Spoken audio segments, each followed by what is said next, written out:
made it to week 4 of Step Up, Scale Down. That's 1 month of sticking to a plan. I'm so proud of everybody. I hope everybody's feeling a lot better, making some healthier choices, reading food labels, having the correct number of servings. This week's topic is stepping up to breakfast and menu planning. Meal times can be so stressful. We're all working, and so in the afternoons when we get off work, we're tired, we're exhausted, we have kids that we need to run to different things such as like soccer, ballet, church, and we're just busy, and kids have their own opinions on what they like. It's so hard. If you have a family that will eat the same thing, pat yourself on the back. I have 2 kids. They eat totally different. They're both picky eaters, and they're picky eaters with different things. It's so hard. I can be the nicest person all day long, and when dinner comes, I am so stressed out and so fed up with trying to make 3 to 4 different meals. So I get ya, I hear ya, and so I have some tips that will help. The first thing is planning a meal for every night of the week. I like to start on Saturday, kind of thinking about what do I want to make every night of the week.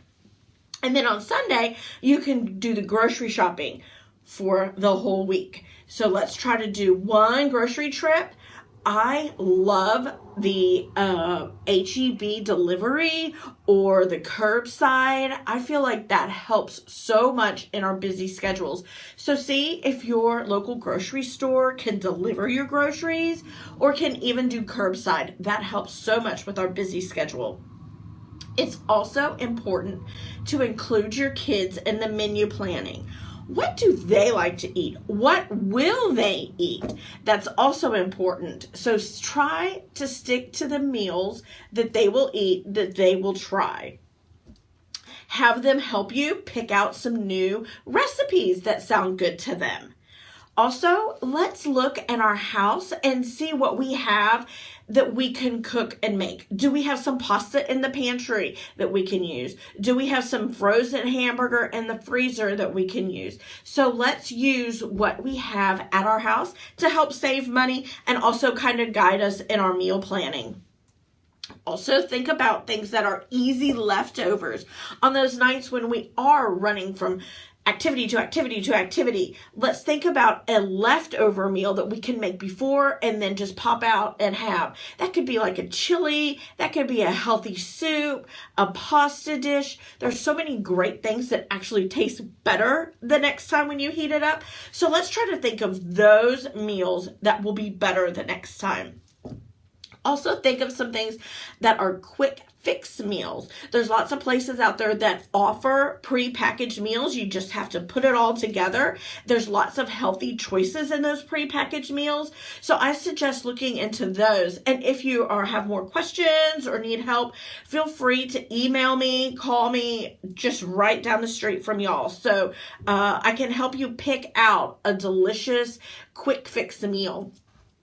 Also, one of the best resources we have is Pinterest and the websites. So get on with the web, go to Pinterest and see if you can find easy leftover meals, quick fix meals, and you'll find some fantastic recipes. So I challenge you to try maybe a new recipe and see how that works with your family. Also, make sure when you're planning for the week, always plan to have your fruits, your vegetables, and your dairy in your meal plan.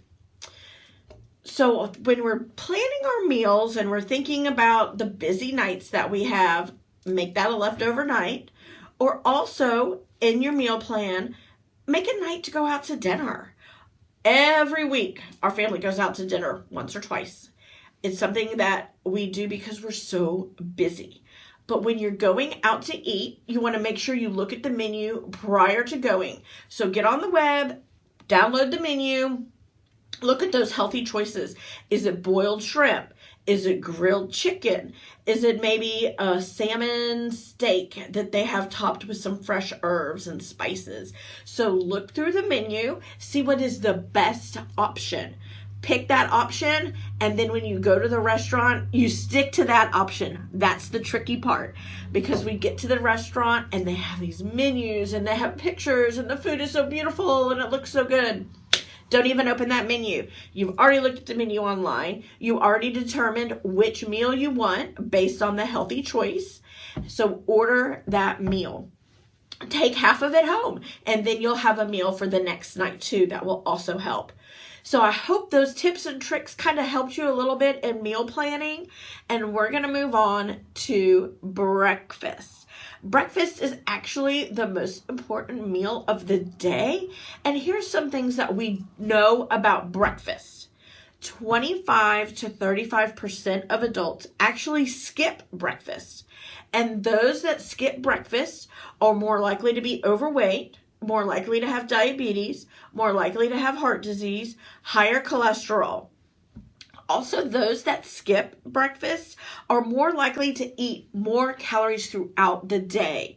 How many times have you skipped breakfast and at about 10:30, you're looking at your watch, thinking, is it lunchtime yet? Is it lunchtime yet? I'm starving.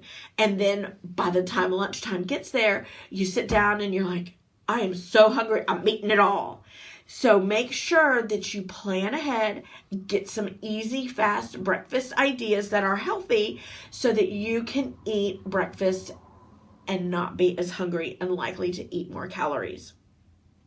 Breakfast is exactly that. We're breaking our fast from the night of sleeping. And remember, food is fuel. So you want to make sure that you are eating healthy in the morning with our fruits, our dairy, and even add some vegetables and a lean protein in.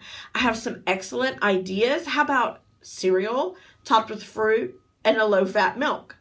Or you can have apples, peanut butter, and yogurt.